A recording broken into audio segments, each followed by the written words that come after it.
Well, it's the 16th of April today, and I think I'll go on my own little Easter egg hunt today, find out what we can see in this area on the bird front. I just want to take the opportunity to say a few things about the concerns some people may have when viewing these videos, etc, etc, and things that may run along the lines of, well, you're disturbing the nests, God, the birds are going to abandon them. Another one would run along the lines of you're disrupting habitat. But I have to say here, to assure you that the care I take and the observations that are made are key. The situation can be where you sit possibly 80% of the time watching a particular area, expecting a particular bird in a particular habitat at a distance, and that's where the finding comes from. It's not a case of bundling around in and around habitats, trampling stuff, that sort of thing. It's the care is taken, observations have to be made first before entrance into a particular area. When I did the videos on the song thrush, I looked back on that first one I found, and I do look back on these things and have a little look, and when I did look back, the branch position looked a little bit suspect, leaf position, the area did look quite disturbed, so that's why I felt the need and laboured a little bit on the second one to show its positioning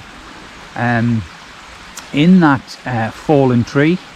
The tree, in fact, where it had built was not an upright tree, so leaf positioning, hence the leaf position really that you've seen on the first one, and that's it basically. However, I would like to say I have come across very recently a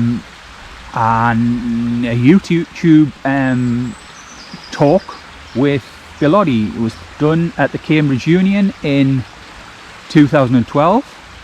If you're looking for it on YouTube, to key in Geordie Cambridge Union and it will come up. Look at the 1 hour 16-minute video and not some edited ones. You'd possibly think, Christ, 1 hour 16 minutes. To be fair, it goes over pretty quick. He's got a lot to say, not just on the wildlife front. Talks about his time early 60s within Cambridge, and the associations he had there. A lot of the Monty Python guys were in and around. Some good points to, that he mentions about John Cleese, the amalgamation of the two lots, the split of the two lots, one lot the goodies, the other one of course Monty Python's Flying Circus. Interesting stuff there. Moves on to wildlife a little bit, a lot of chats, well, bits and pieces on the battles he's fought with mental health.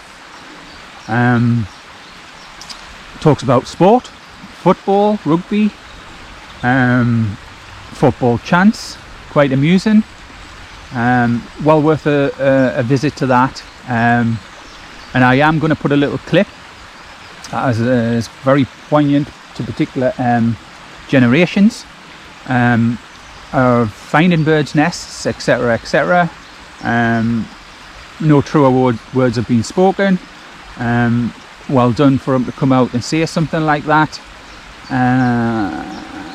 Fantastic. So, well, I'm off on my little jaunt, see what I can find, and that's it really. Thanks a lot.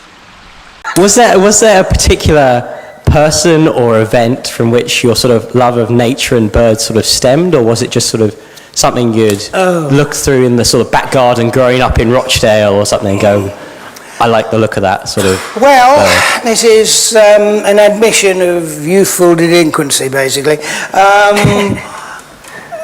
Where during my childhood, anybody, any boy anyway, collected birds' eggs, I'm afraid.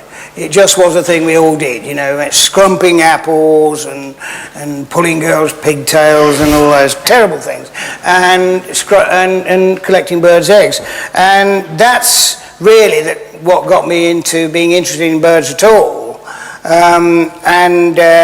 The first egg I ever found was actually a bit of a once-off, really, because it was I was about 6, and it was in a hedgerow, and I looked up and there was a bird sitting on the nest, and I sort of gently pushed the bird aside. I was always gentle, if nothing else.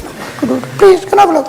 And there were 4 blue eggs in there, and there was one little spotty one, and the spotty one was a cuckoo's egg, and I've never seen one since. But that was really what got me going. But my aversion therapy, actually, just reminded me, I'm afraid, which occurred also with egg collecting, was a few years later. I was very good at it, but I found myself on the edge of a golf course near where I lived, and I was just sort of sitting watching birds coming down, you know, seeing where they were going to their nest, and I realised I was almost sitting in a pheasant's nest, and there were about 10 of these eggs in there, lovely golden brown eggs, you know, and I felt down, and they were cold, so I thought, oh, well, they're probably addled, you know, they're bad, they won't hatch, I'll take a couple of them. So I took them back to my house, and I don't think there'd be anybody in here who would have had the experience of doing this, but what you had to do was blow the egg. Gentleman at the back might remember, I don't know.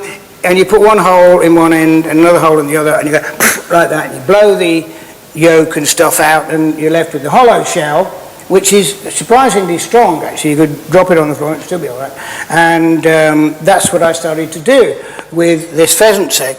And as I started to poke the hole in, I realised, actually, that this egg had been there quite a long time, probably, because it was totally bad. And what was coming out was not so much the yolk or anything, but the most appalling smell. And anybody here who's ever smelt bad eggs, it's a shocker. It stays with you for months. It really does. But I didn't want to lose my egg. You know, every schoolboy, no, I've got a pheasant's egg, I must have this. So I thought, I'll have one more go. And I go, and I'm going dizzy, and I'm blowing, and nothing's happening. I thought, I'm not going to let this beat me. I know what I'll do. If I can't actually blow this stuff out, they don't come to Cambridge for nothing, you know. Oh, so quick. Absolutely, yeah. Oh, I'm going to have to suck it out. So I can't believe I did this. I had my nose in one hand. I went, spat it all in the sink, and I put it into my egg collection, and I kind of stood back to admire the egg collection and threw up over the lot. And I think it really was aversion therapy. You know, they said, don't collect the eggs, just enjoy. And it had taught me a lot. I have to admit, anybody in my generation would have to confess that they started off as egg collectors, but with any luck, during that process, they learnt a lot about what birds do, how they sound, you know, their behaviour, etc., where they nest. And it was bloody good practice. Don't recommend it to any kids today. But I don't know what the equivalent is, actually. It's all very well sort of buying books and looking at websites, but it's nothing will beat going out to the countryside for half a day and on your own. Shouldn't say that, should I? Any more?